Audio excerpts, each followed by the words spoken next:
तो इस वीडियो में हम एक आवेश पर लगने वाले चुंबकीय बल यानी मैग्नेटिक फोर्स और वैद्युत बल यानी इलेक्ट्रिक फोर्स की तुलना करेंगे और हम ये देखेंगे कि इन छोटे से समीकरणों में कितनी जानकारी भरी हुई है। इससे आप कितनी सारी जानकारी प्राप्त कर सकते हैं और दोनों बलों के बीच कितने सारे अंतर है। तो चलिए शुरू करते हैं। तो यदि हम इन समीकरणों को देखें तो हम देखते हैं कि ये जो चुंबकीय बल होता है उसमें यहाँ पर ये V क्रॉस B है, तो ये जो V है ये ही एक बहुत बड़ा अंतर ला देता है। तो चलिए हम पहले प्रबलताओं की यानी कि इनकी जो ये फोर्स की जो स्ट्रेंथ है उनकी तुलना करते हैं और फिर इनकी जो दिशाएं हैं उनकी तुलना करेंगे। तो पहले हम चुंबकीय बल की प्रबलता से शुरुआत करते हैं। इसके लिए चलिए एक उदाहरण लेते हैं। मान लीजिए हमारे पास एक समान यानी कि यूनिफॉर्म चुंबकीय क्षेत्र है और इस चुंबकीय क्षेत्र में हमारे पास 4 प्रोटॉन उपस्थित है। तो ये रहे हमारे 4 प्रोटॉन और मान लीजिए इनमें से 3 प्रोटॉन समान चाल से बढ़ रहे हैं अलग अलग दिशाओं में।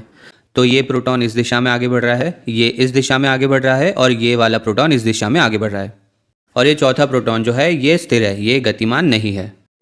तो पहले आप ये सोचिए कि इन सभी प्रोटॉन्स पर जो चुंबकीय क्षेत्र द्वारा बल लग रहा है उसका मान क्या होगा।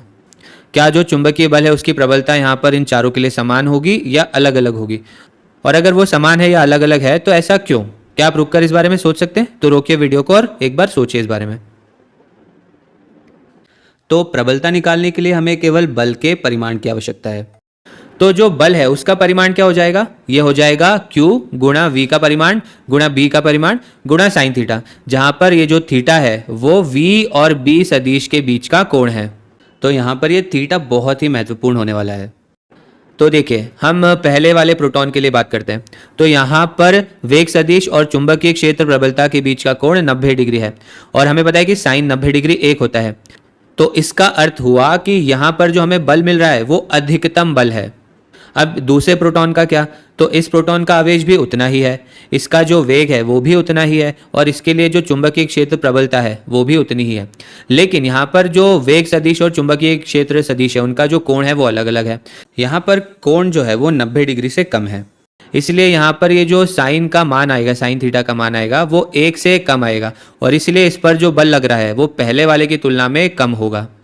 अब ये तीसरे प्रोटॉन का क्या, तो यहाँ पर ये जो चुंबकीय क्षेत्र सदिश है और वेग सदिश है दोनों एक ही दिशा में। इसका अर्थ हुआ कि जो थीटा है वो 0 है और हमें पता है कि साइन 0 डिग्री का मतलब होता है 0, तो साइन 0 डिग्री हो गया 0। तो यानी कि यहाँ पर चुंबकीय बल का मान क्या हो जाएगा, उसका परिमाण क्या हो जाएगा, वो 0 हो जाएगा। यानी कि इस प्रोटॉन पर चुंबकीय बल नहीं लग रहा है। और अब चौथे प्रोटॉन का क्या, तो आप देख सकते हैं कि ये स्थिर है, यानी कि इसका जो वेग है वो 0 है और इसका वेग 0 होने के कारण इस पर जो बल लग रहा है वो भी 0 हो जाएगा। तो आप देख सकते हैं कि चुंबकीय बल जो होता है वो वेग सदिश की दिशा पर निर्भर करता है। ये बहुत ही महत्वपूर्ण है। तो ये तो आवश्यक है ही कि ये गतिमान हो, इसका कोई ना कोई वेग हो, साथ ही ये भी आवश्यक है कि इनके बीच का जो कोण हो वो 0 डिग्री या 180 डिग्री ना हो, क्योंकि अगर ये 0 या 180 डिग्री होगा तो जो साइन थीटा होगा वो 0 हो जाएगा। तो ये भी एक बहुत ही महत्वपूर्ण बात है। तो चलिए इसे लिख लेते हैं। तो बल अधिकतम कब होगा, तो हम इसे F मैक्स लिख लेते हैं, मैक्स यानी अधिकतम। तो बल अधिकतम कब होगा, जब वेग सदिश और चुंबकीय क्षेत्र प्रबलता का जो सदिश है उन दोनों के बीच में जो कोण हो वो 90 डिग्री हो, यानी ये एक दूसरे के लंबवत हो।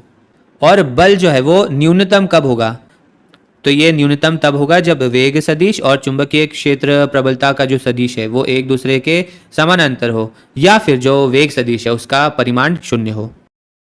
अब यहाँ पर विद्युत बल का क्या, तो ऐसा मान लेते हैं कि हम सेम यही वाली जो परिस्थिति है ऐसी की ऐसी समान परिस्थिति यहाँ भी मान लेते हैं। यहाँ भी हमारे पास 4 प्रोटॉन है जो उसी तरह से अलग अलग दिशाओं में है।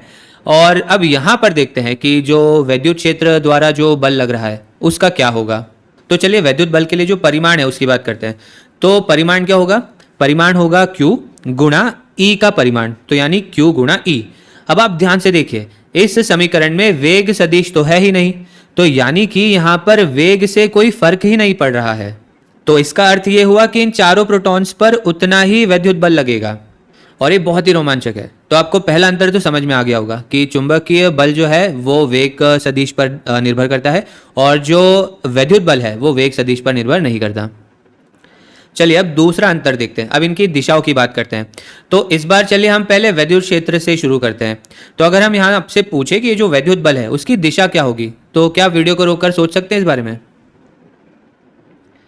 तो अगर हम अपने समीकरण को देखें तो यहाँ पर हम दिशा देखने के लिए केवल सदिशों के ऊपर ही ध्यान केंद्रित करेंगे। तो यहाँ पर हमारे पास दो सदिश है, एक तो वैद्युत बल सदिश है और एक वैद्युत क्षेत्र सदिश है। तो अब यहाँ पर बहुत आसान काम हो जाता है। जो वैद्युत बल है उस सदिश की दिशा वैद्युत क्षेत्र प्रबलता के सदिश की दिशा में ही होगी, लेकिन ये तब जब आवेश धनात्मक हो, और यदि आवेश ऋणात्मक है तो वैद्युत बल सदिश की दिशा वैद्युत क्षेत्र प्रबलता की दिशा के विपरीत हो जाएगी। तो अब जैसे हमने यहाँ पर ये सारे चारों जो आवेश है इन्हें प्रोटॉन माना, यानी ये चारों धनात्मक है, यानी इन सभी के लिए जो वैद्युत बल की दिशा है वो ये वाली है, दाईं ओर है। तो आपको इतना ध्यान रखना है कि प्रोटॉन के लिए यानी धनात्मक आवेशों के लिए दोनों की दिशा समान होगी और ऋणात्मक आवेशों के लिए दोनों की दिशा विपरीत होगी। लेकिन एक बात आपको समझ में आ गई होगी कि जो वैद्युत बल की दिशा होती है वो हमेशा ही वैद्युत क्षेत्र सदिश के समानांतर होती है, पैरेलल होती है। या तो वो उसी दिशा में होगी या विपरीत दिशा में, लेकिन होगी समानांतर ही। तो हमें वैद्युत बल की दिशा देखने के लिए केवल दो ही चीजें देखनी है, एक है वैद्युत क्षेत्र सदिश की दिशा और ये कि जो आवेश है वो धनात्मक है या ऋणात्मक। अब चुंबकीय बल की दिशा का क्या? तो यहाँ पर ये जो सदिश गुणनफल है, ये जो क्रॉस प्रोडक्ट है, इसका बहुत महत्व होने वाला है। तो चुंबकीय बल की दिशा वैद्युत बल की दिशा के जितना आसान नहीं होगी निकालना। चुंबकीय बल की दिशा वेग सदिश और चुंबकीय क्षेत्र सदिश के सदिश गुणनफल की दिशा में होगी।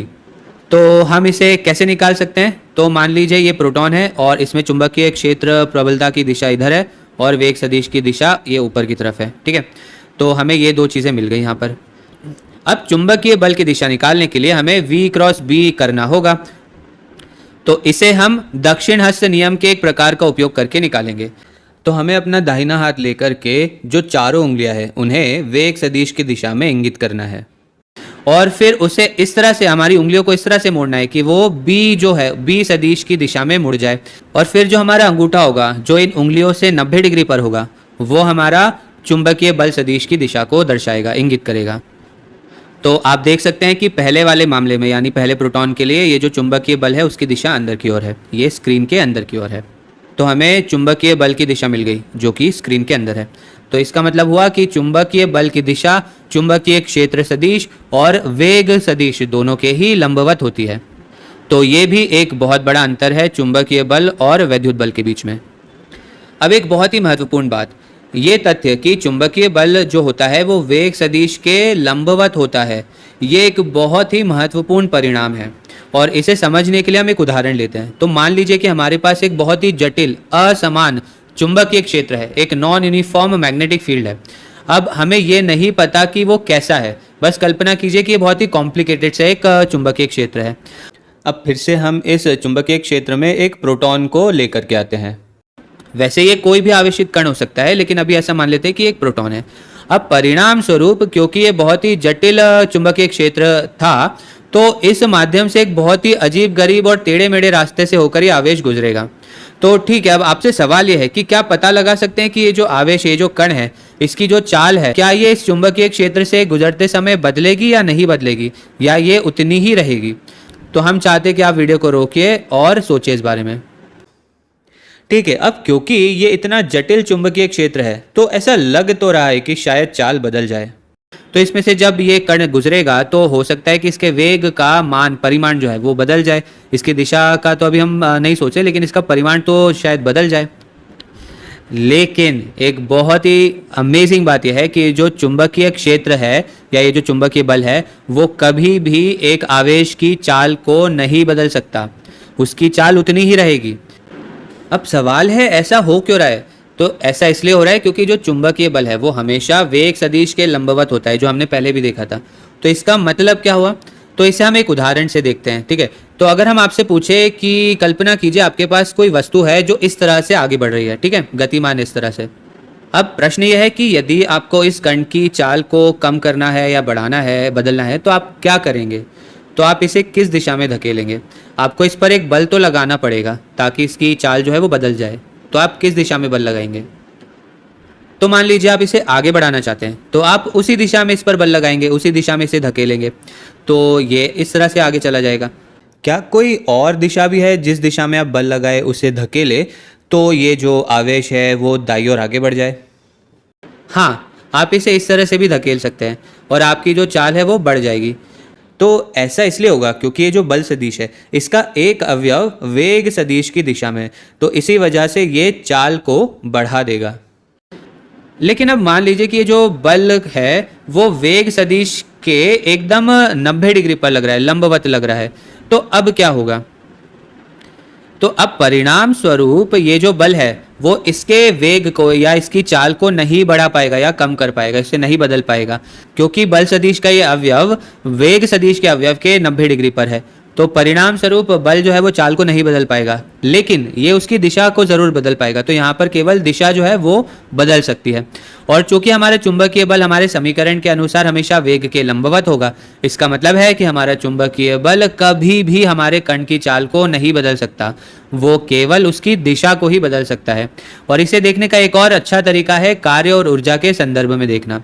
तो यदि आप किसी बल द्वारा किए गए कार्य के बारे में सोचते हैं तो आपको ध्यान होगा कि वहां पर बल अगर विस्थापन सदिश के लंबवत होता है तो वहां पर कार्य जो आता है वो शून्य आता है, क्योंकि cos 90 डिग्री शून्य होता है। ये हमने यांत्रिकी में देखा था। तो इसे सोचने का एक तरीका यह है कि चुंबकीय बल किसी आवेश पर कोई कार्य नहीं कर सकता और इसलिए यह उसकी गतिज ऊर्जा को नहीं बदल सकता, और अगर गतिज ऊर्जा नहीं बदल रही मतलब उसकी चाल भी नहीं बदल रही है। तो इस वजह से चुंबकीय बल किसी आवेश की चाल को नहीं बदल सकता, चाहे वो समान चुंबकीय क्षेत्र में हो या असमान चुंबकीय क्षेत्र में हो। कितना अमेजिंग है ये। अब चलिए वैद्युत बल की बात करते हैं। तो आपको क्या लगता है, क्या वैद्युत बल किसी आवेश की चाल को बदल सकता है? फिर से वीडियो को रोकिए और सोचिए। तो जवाब है हाँ, क्योंकि वैद्युत बल वेग सदिश की दिशा पर निर्भर ही नहीं करता। तो यहाँ देखिए, इस क्षण में जो वैद्युत बल है वो इसकी चाल को नहीं बदल पाएगा क्योंकि वो दोनों लंबवत है। अब यहाँ पर जरूर वो उसकी चाल को बदल सकता है, और यहाँ पर भी उसकी चाल को वो बदल सकता है, और यहाँ पर भी वो उसकी चाल को बदल सकता है। तो वैद्युत बल कण की चाल को बदल सकता है और उस पर कार्य भी कर सकता है, उस पर वर्क भी कर सकता है। और इसी कारण से हम वैद्युत में वैद्युत विभव और कार्य की भी बात करते हैं। तो ये एक और बड़ा अंतर है कि चुंबकीय क्षेत्र का जो बल होता है वो कोई भी कार्य नहीं करता आवेश पर, और वैद्युत बल जो होता है वो आवेशों पर कार्य कर सकता है। और उम्मीद है कि अब आप इन समीकरणों की सराहना कर सकते हैं कि इन छोटे से समीकरणों में कितनी सारी इंफॉर्मेशन, कितनी सारी जानकारी छुपी हुई होती है। चलिए अब अगले वीडियो में मिलते हैं।